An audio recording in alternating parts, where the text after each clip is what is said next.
بسم اللہ الرحمن الرحیم۔ السلام علیکم۔ صحت مند زندگی کا راز، طب نبوی، احادیث نبوی میں اور اسلامی تعلیمات کی روح سے اگر ہم دیکھیں تو اسلام کھانے پینے کے معاملے میں ہماری بڑی رہنمائی فرماتا ہے۔ ہمارے پیارے نبی حضرت محمد صلی اللہ علیہ وآلہ وسلم کی جو حیات طیبہ ہے وہ ہمارے لیے مشعل راہ ہے۔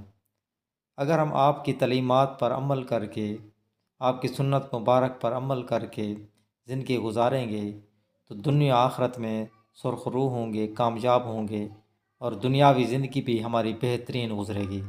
لیکن جب سے ہم نے ان چیزوں کو چھوڑا ہے، اسلامی تعلیمات کو چھوڑا ہے، سنت مبارکہ کو چھوڑا ہے، تو ہم ناکامیوں کا سامنا کر رہے ہیں۔ صحت کے مسائل ہوں یا جو بھی مسائل ہوں وہ ہم پر بہت زیادہ آن پڑے ہیں۔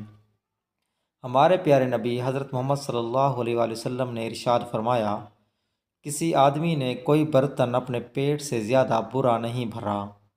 آدمی کے لیے چند لقمے ہی کافی ہیں جو اس کی پیٹھ کو سیدھا رکھیں، اور اگر زیادہ ہی کھانا ضروری ہو تو پیٹ کا 1/3 حصہ اپنے کھانے کے لیے، 1/3 پانی پینے کے لیے اور 1/3 حصہ جو سانس لینے کے لیے باقی رکھے۔ مطلب اپنے پیٹ کے 3 حصے کرنے ہیں ہم نے۔ یہ نہیں ہے کہ بس کھانا کھا کر کافی ساری چیزیں اکٹھی کر کے کھا کے ہم اپنے پیٹ کو فل کر لیں۔ ہم نے پیٹ کے 3 حصے کرنے ہیں۔ اگر ہم چاہتے ہیں کہ ہمیں کسی قسم کی کوئی بیماری نہ ہو، ہمارا پیٹ خراب نہ ہو، ہاضمہ صحیح ہو، تندرست رہیں، خون کی روانی ہر چیز بہترین ہو، تو ہم نے پیٹ کے 3 حصے کرنے ہیں۔ ایک حصہ کھانے کے لیے، دوسرا حصہ پانے کے لیے اور تیسرا حصہ ہم نے رکھنا ہے ہوا کے لیے۔